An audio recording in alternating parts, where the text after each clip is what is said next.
আজকে তারেক রহমান সাহেব আসতে না দেওয়ার একমাত্র একমাত্র একমাত্র দায়ী doctor Mohammad Yunus, not even দি অন্তর্বর্তীকালীন সরকার। বিকজ অন্তর্বর্তীকালীন সরকার মানে হলো ডক্টর ইউনূস। ডক্টর ইউনূস যা চায় অন্তর্বর্তীকালীন সরকার তাই করে। He is a much more fascist than Sheikh Hasina itself. তারা করতেছো যে উনাকে আসলে এয়ারপোর্টে আসলে আগে জেলে যেতে হবে, তারপরে জেল থেকে যা বাবিন পাইলে এটা করবে।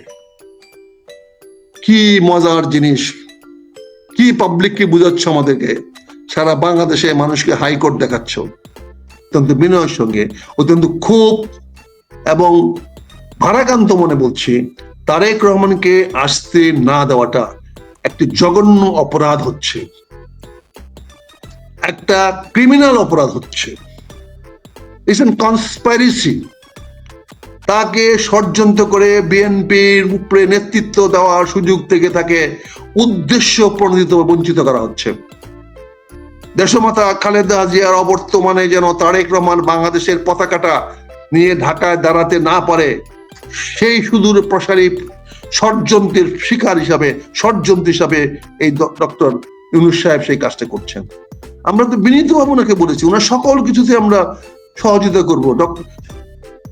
যেমন তারেক রহমান সাহেব বারবার বলেছে আপনাকে আমরা ব্যর্থ হতে দিব না। কিন্তু আপনি বলছেন নির্বাচন দিবেন, আপনি ওয়াদা করে আসছেন নির্বাচন দিবেন, ফেব্রুয়ারি মাসে নির্বাচন দিবেন। এখন আপনি নতুন ষড়যন্ত্র খেলা শুরু করেছেন, সকল নির্বাচনের প্রস্তুতি নিয়েছেন। আপনি এখন এমন একটা নির্বাচনের প্রক্রিয়া শুরু করছেন যেখানে তারেক রহমান সাহেব বাংলাদেশের নির্বাচনে এসে অংশগ্রহণ করতে না পারে। এই প্রক্রিয়া উনি যদি আজকে না আসতে পারে, 3 দিন পরে কেমনে আসবে? 7 দিন পরে কেমনে আসবে? 15 দিন পরে কেমনে আসবে? 1 মাস পরে কেমনে আসবে? বলেন আমাকে, যুক্তি দেখান। যে ভদ্রলোক, যে নেতা আজকে আসতে পারতেছে না, সে কালকে কি করে আসবে? এই জিনিসগুলো তো আমাদেরকে বুঝতে হবে। তারেক রহমান সাহেব নিজে উনি স্পষ্ট বলে দিয়েছেন যে ওনার পক্ষে দেশে আসার একক সিদ্ধান্ত নিতে পারছেন না। এই যে একক সিদ্ধান্ত নিতে পারছেন না, তার মানে বোঝা গেল উনি কারো হাতে বন্দি আছেন বা কারোর চাপে আছেন। আমি এই কথাটাকে বন্দি বলবো এই জন্য যে একটি বন্দি মানুষই মাত্র একক সিদ্ধান্ত নিয়ে চলাচল করতে পারে না। যদি মানুষ মুক্ত থাকে, শারীরিকভাবে মুক্ত থাকে, তাহলে তার চলাফেরায় কোনো বাধা হওয়ার কারণ নাই। কিন্তু তারেক রহমান সাহেব কালকে অত্যন্ত দুঃখের সঙ্গে বলেছেন যে আমি আমার মায়ের পাশে আসা ছিল আমার সর্বোত্তম দায়িত্ব এবং সন্তান হিসাবে এটা আমার চরম কর্তব্য। কিন্তু আজকে আমার ভাগ্যে নির্মম পরিহাস, আমি আমার মায়ের পাশে এসে দাঁড়াতে পারছি না, কারণ এই সিদ্ধান্তটা আমি এককভাবে নিতে পারছি না। যদিও উনি পরবর্তীতে ধন্যবাদ দিয়েছেন বর্তমান প্রধান উপদেষ্টাকে ওনার আম্মার কেয়ার নেওয়ার জন্য, এটাও আমার কাছে মনে হয়েছে একটা স্যাটায়ার। জাস্ট ভদ্রতার খাতিরে বলতে হবে, তাই উনি সরকার প্রধানকে বলেছেন যে ঠিক আছে, আপনি একটু আমার মায়ের কেয়ার নেন, দেখশন করেন এবং নিচ্ছেন, তার জন্য ধন্যবাদ। কিন্তু যেখানে তিনি দেশে আসতে পারতেছেন না, সেখানে তো প্রথম কমপ্লেন হবে, অভিযোগ হবে বা অনুরোধ হবে যে ভাই আমি তো এই মুহূর্তে দেশে আসতে চাই, একটা ব্যবস্থা করেন। সেটা তো তিনি টেলিফোন করে বলবেন যে ভাই আমি তো দেশে আসতে চাই, আমার মা অসুস্থ, মৃত্যু শয্যায়, আমি দেশে আসতে চাই, আমি কিভাবে দেশে আসতে পারবো সেই ব্যবস্থাটা করেন। এটাই কি স্বাভাবিক ছিল না? এটাই তো ছিল অতি স্বাভাবিক। এবং একটি সন্তান তার মায়ের কাছে আসার আকুতি তিনি সরকার প্রধানকে জানাবেন এবং সেটি স্বাভাবিক ছিল। তাই তিনি ওনার ভেরিফাইড ফেসবুকের মাধ্যমে সরকার প্রধানকে ধন্যবাদ দিয়েছেন। এই ধন্যবাদটা তাৎপর্যপূর্ণ, এই ধন্যবাদটা খুবই খুবই তাৎপর্যপূর্ণ। কারণ উনি তো জাতির কাছে, এই ফেসবুকে তো ওনাকে আনার দরকার ছিল না, জাতির কাছে দোয়া চাইতে পারতেন, জাতির কাছে দোয়া চেয়েছেন, জাতির কাছে বলতে পারবেন যে আপনারা সমস্ত বাংলাদেশের মানুষ আমার মায়ের পাশে আছেন, আমি আপনাদের কৃতজ্ঞ, আমি এই কারণে দেশে আসতে পারছি না, আপনারা আমাকে ক্ষমা করবেন। এটা তো জনগণের কাছে জনাব তারেক রহমান সাহেব বলবে যে আমার এই দুর্দিনে, আমার এই মায়ের অসুস্থ অবস্থায় মৃত্যু পথযাত্রী আমার মাকে দেখতে আমি আসতে পারতেছি না, তার কারণটা হলো আমি আসার সিদ্ধান্ত একা নিতে পারতেছি না, আমাকে অন্য কোনো পক্ষের সঙ্গে কথা বলে আলোচনা করে তাদের অনুমতি সাপেক্ষে আমি দেশে আসতে পারবো। কাজে ততক্ষণ পর্যন্ত আপনারা আমাকে ক্ষমা করেন, এবং আমার মায়ের মৃত্যুর পরেও যদি আমি আসতে না পারি তাহলেও আমাকে ক্ষমা করবেন। এটাও আমি আশা করছিলাম, এটাই ছিল স্বাভাবিক ফেসবুক মেসেজ। কিন্তু সেই মেসেজটাতে মধ্যে দেখলাম জনগণের কাছে উনি না আসার কোনো ক্ষমাও চান নাই, খালি কেন আসতে পারেন নাই সেই যুক্তিটা দিয়েছেন, সেই তথ্যটা দিয়েছেন। আবার পট করে উনি জনগণকে ধন্যবাদ দিয়েছেন, দেশমাতা খালেদা জিয়ার দোয়া করার জন্য দেশব্যাপী, ওটা ধন্যবাদ দিয়েছেন। আবার ডক্টর ইউনূস সাহেবকে ধন্যবাদ দিয়েছেন। আমার কাছে আশ্চর্য লেগেছে, ডক্টর ইউনূস সাহেব যেখানে ন্যাক্কারজনক ভাবে গত 5 দিনে একটি বার দেশমাতা খালেদা জিয়াকে দেখতে গেলেন না, তার স্বাস্থ্যমন্ত্রীকে উপদেষ্টাকে পাঠালেন না, ডিজি হেলথকে পাঠালেন না, উনি একটি পিজি হাসপাতালে সিনিয়র ডক্টরদের নেতৃত্বে একটি পাওয়ারফুল কমিটি করলেন না, একটা মেডিকেল বোর্ড করলেন। এখন যে বোর্ডটা কাজ করতেছে সেটা তো প্রাইভেট বোর্ড, যে যেখান থেকে পারতেছি আমরা ডাক্তার এনে করতেছি, এবং আমাদের যে বাংলাদেশে যেসব ডাক্তারগুলো আছে ওনারা আপ্রাণ চেষ্টা করছেন, কিন্তু ওনারা কি কম্পিটেন্ট? ওনাদের চেয়েও তো আরো ভালো ভালো ডাক্তার সাহেব আমাদের বাংলাদেশে আছেন। আমাদের বাংলাদেশে এখন কোনো চিকিৎসার জন্য বাইরে থেকে ডাক্তার আনা প্রয়োজন নাই। আল্লাহ রহমতে আমাদের যথেষ্ট ভালো ডাক্তার আছেন, কিন্তু আমরা তাদের কাছে যাই না, তাদেরকে মূল্যায়ন করি না। আমাদের পোস্ট গ্রাজুয়েট হসপিটাল আছে, পোস্ট গ্রাজুয়েট ইনস্টিটিউশন আছে, যেখানে পোস্ট গ্রাজুয়েট ডাক্তারদেরকে পড়ানো হয়। ওই পড়ানোর মতো আমার পিএইচডি হোল্ডার, আমার সেই জ্ঞানী অনেক প্রফেসর আছেন, যাদের সামনে আমাদের মাথা এমনি শ্রদ্ধা অবনত হয়ে যায়। গুড পার্সোনালিটি, তারা অনেক অমায়িক এবং প্রচুর জ্ঞানের মানুষ। ডাক্তারি শাস্ত্রে এক একজন দিকপাল, উনি ওনাদের সাবজেক্টের উপরে একজন অথরিটি, ওনারা যেটা বলেন সেটি ফাইনাল। মেডিকেল সায়েন্সের উপরে আমার এই ডক্টর সাহেবরা, দেশের সিনিয়র ডক্টর সাহেবদের অসীম অসীম জ্ঞান এবং অভিজ্ঞতা, তারা বিশ্বের যে কোনো জায়গায় গিয়ে তারা উন্নত চিকিৎসা দিতে পারবে। অথচ আমরা সরকারি তরফ থেকে তাদেরকে ব্যবহার করলাম না, কারণ তারা তো বিএনপির কথায় আসতে নাও পারে, না আসাটা স্বাভাবিক। তাহলে হয়তো তারা রাজনৈতিক একটা ক্রোধের মধ্যে, ক্রুশের মধ্যে পড়ে যেতে পারে। তারা হয়তো ভয় পাইতে পারে যে কৌশলবদ্ধ ছাত্র দলের ছেলেরা আবার কি বলে, খালেদা জিয়ার কাছে কেন গেলেন। হয়তো বলতে পারে যে এই আসিফ নজরুল বা এরা কি বলে। এই ভয় আছে বলে তো আজকে আসিফ নজরুল দেখতে আসছে দেশমাতা খালেদা জিয়াকে। আসিফ নজরুল দেখতে আইসা খালেদা জিয়ার ওষুধ কি হয়েছে, কেমনে হয়েছে, কি করতে বলি কি বুঝে? উনি যা চিন্তা বুঝবে সেটা গিয়ে ওনার প্রধান উপদেষ্টাকে বলতে হবে। এরকম লোক তো আমার সাথে দরকার নাই। সেইভাবে কি তত্ত্বাবধায়ক সরকারের 3-4 জন যদি প্রধান উপদেষ্টা সাহেবেরও যদি, ওনার 86 ইয়ার্স অফ এজ, ওনার পক্ষে হয়তো ভাবলাম যে হয়তো আসা সম্ভব হবে না, বা শারীরিক ভাবে হয়তো উনিও সুস্থ নন, সেটা তো আমরা জানি না। এমনও তো হতে পারে যে উনিও বিছনায় শুয়ে আছেন, কিন্তু আমরা জানি না, কারণ সেই তথ্যটা আমাদেরকে জানানো হয় নাই। অতীতে এরকম হয়, অনেক রাষ্ট্রপ্রধানরা, রাষ্ট্র সরকাররা মাসের পর মাস বিছনায় পড়ে থাকেন, বাইরে মানুষ কেউ জানে না। আমরা এটা দেখেছি, এটা আমরা ব্রেজদেবের বেলায় দেখেছি, এটা আমরা মাওসিদুগের বেলায় দেখেছি। এরকম মারা গেছেন 1 মাস আগে, কিন্তু খবর প্রচার হয় নাই যতক্ষণ পর্যন্ত ইন্টারনাল পলিটিক্স ঠিক না হয়েছে। আচ্ছা, এগুলো অতি স্বাভাবিক। আমার প্রধান উপদেষ্টাও কি ভালো আছেন কিনা, উনিও চলাফেরা করার মতো অবস্থা আছে কিনা, এটাও তো আমরা জানি না। ওনার বয়স তো 86 বছর বয়স। 86 বয়সে নিশ্চয়ই যুবকের মতো কাজ করবেন না। ওনার অসুস্থ হওয়াটা অস্বাভাবিক কিছু না, হতেই পারে। সেই জন্য হয়তো উনি বাইরে আসতে পারতেছেন না। আমার তো মনে হয় যে উনি হয়তো হাঁটা চলায় সমস্যা আছে, বাইরে এক্সপোজড সমস্যা আছে, এবং যেভাবে দেশমাতা খালেদা জিয়া ঠান্ডার মধ্যে আইসা ক্ষতিগ্রস্ত হয়েছেন, তিনিও হয়তো সাবধানতা অবলম্বন করছেন। কারণ 86 বছর বয়সের একজন ব্যক্তিকে এখন এই মুহূর্তে বাইরে আসা ঠিক না।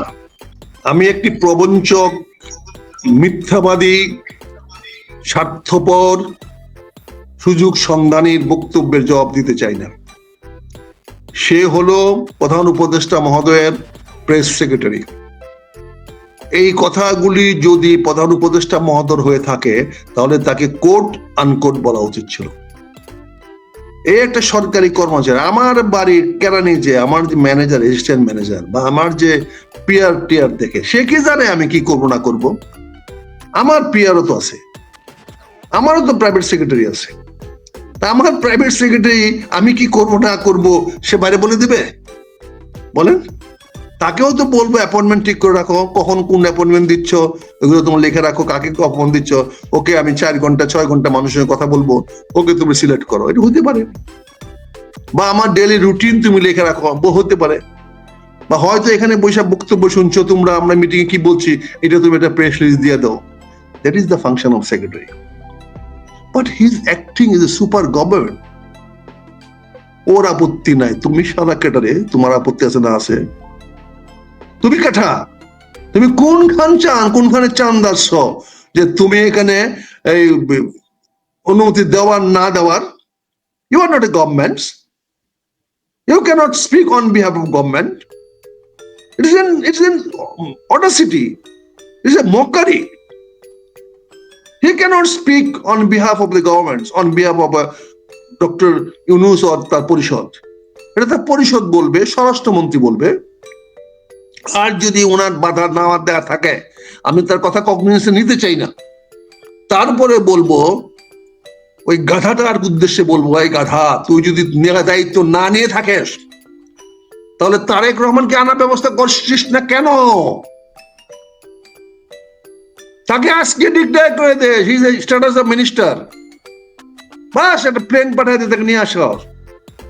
তাকে ঘোষণা দিয়ে দে he is a deputy prime minister Bangladesh. ঘোষণা দিয়ে দিস না আজকে, এক্ষুনি দিয়ে দিস না, এক্ষুনি আপনি দিয়ে দেন। আপনার প্রধান উপদেষ্টা বলেন আপনাকে আমরা প্লেনে করে আনাই নাই প্যারিস থেকে, আমাদের উপদেষ্টা হবেন বলে।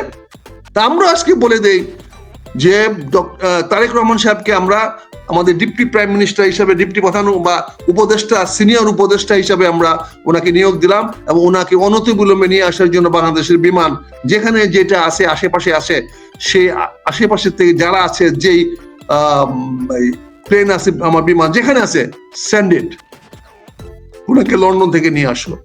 লন্ডন তো বাধা দিতে পারে না,